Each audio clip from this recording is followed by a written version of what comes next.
Can you say something about the dangers of being honest? Speaking your mind seems like a good thing, but I know sometimes people don't take it well.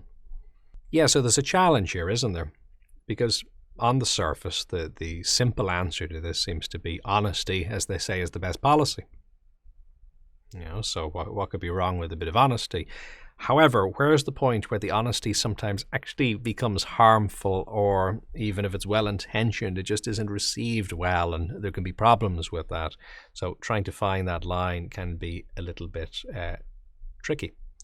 So one distinction we can start with immediately is that honesty, or an attitude of truthfulness, which, yeah, of course, as a default, I think we are going to want, is not the same as then necessarily communicating that thing that you're aware of.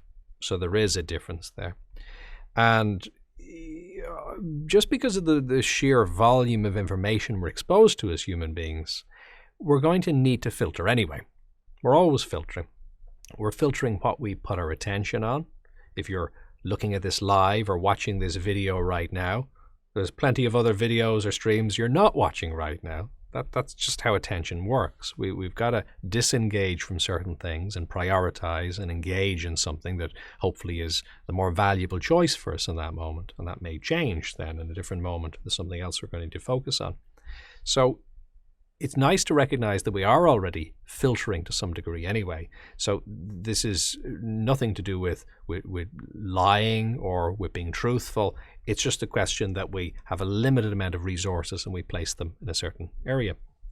So if you are interacting with another person and if there's something about them you notice, okay, that doesn't have to be the only aspect of them you notice. You may see a problem that they have, something bad or something you dislike about them, okay. But there probably are also many good things, other aspects of them that you can appreciate as well in that moment. So immediately it's not as simple as, okay, we see the bad thing and then we communicate the bad thing. We may see the bad thing but not communicate it. We'll talk about that in a moment. But we may also see the bad thing but also say, well, what other things are there as well, though? And let's maybe, for balance, look at some of those things and recognize them.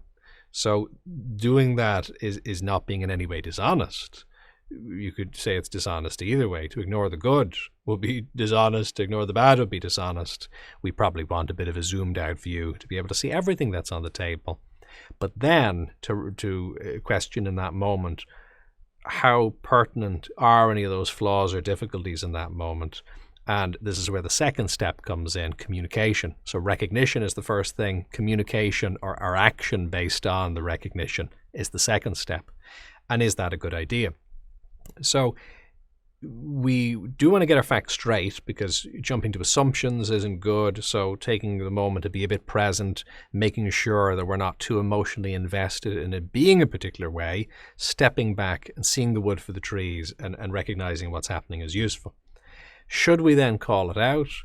Yeah, sometimes we should. If it's a situation where we are the appropriate person to call it out, we're likely to be effective in calling it out, then yes.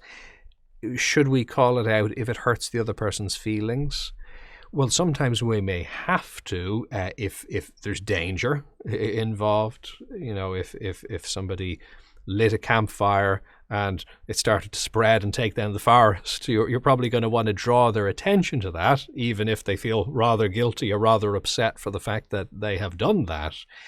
But you can see that one of the really important bits of this communication is that this then isn't coming from a place of being out to get the other person. There's a sense of a greater good which we're genuinely trying to achieve.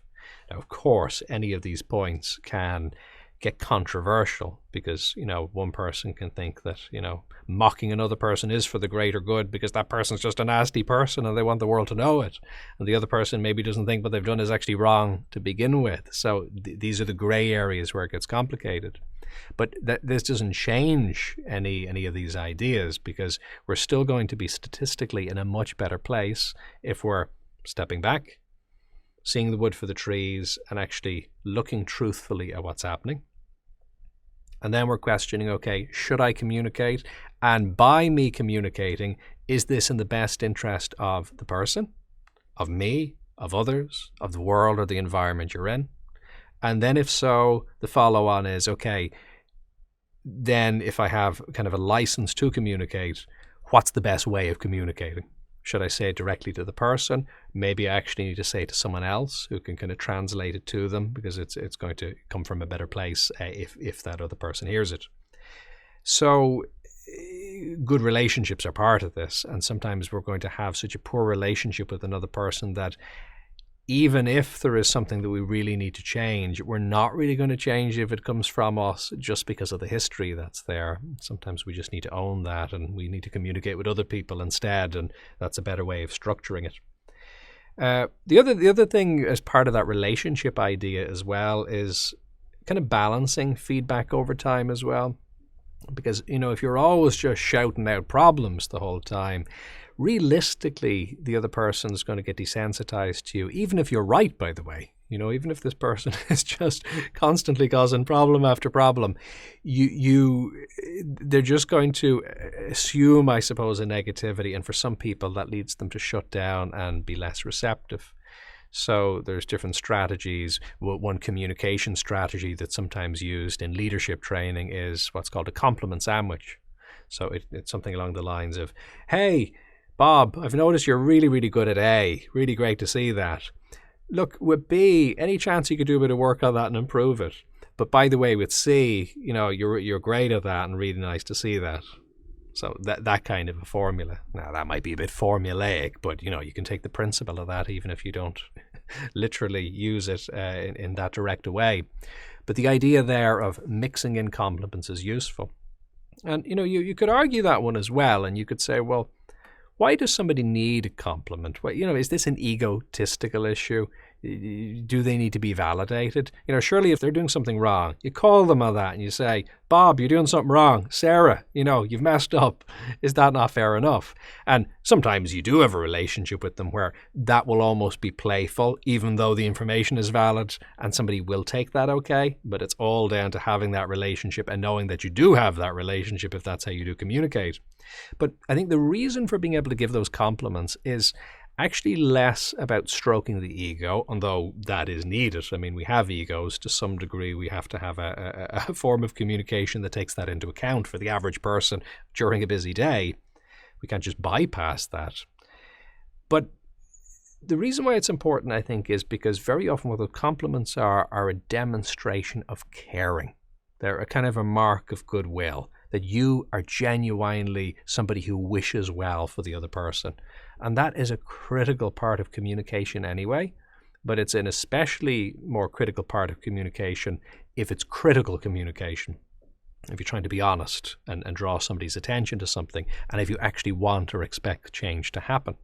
So you don't necessarily need to say it in so many words, but I think we want your tone of voice, your track record, your history with this person, and the constructive way in which you're speaking to essentially say, you are really, really capable and able, and giving you this feedback in the spirit of making sure that you can really function at your very best.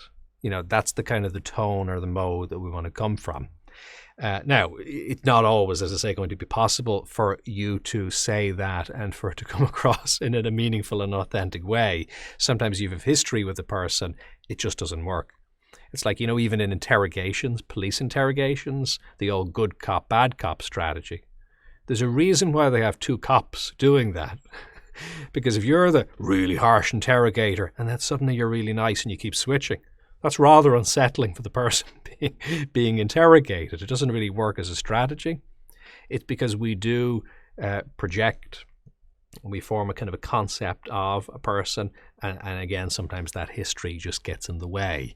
And this is true even of positive relationships. It can be rather hard sometimes for somebody to be maybe your employer and your best friend and your mother and several other roles. It's not that any of these are right or wrong. They could all be very positive relationships, but they're just different modes or different dynamics, so they could be kind of hard to bridge.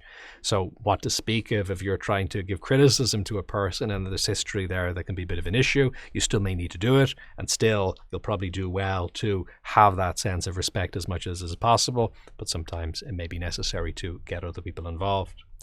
But it's a great topic area, and that idea of being honest is definitely important.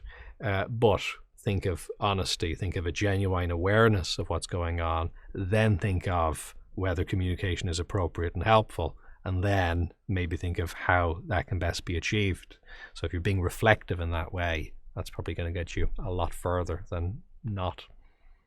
If you found this valuable, do like, subscribe, and share. And what's your experience? Do you have any questions or topic suggestions? You can contribute in the comments, on social media using hashtag bodymindself, or on jfl.com.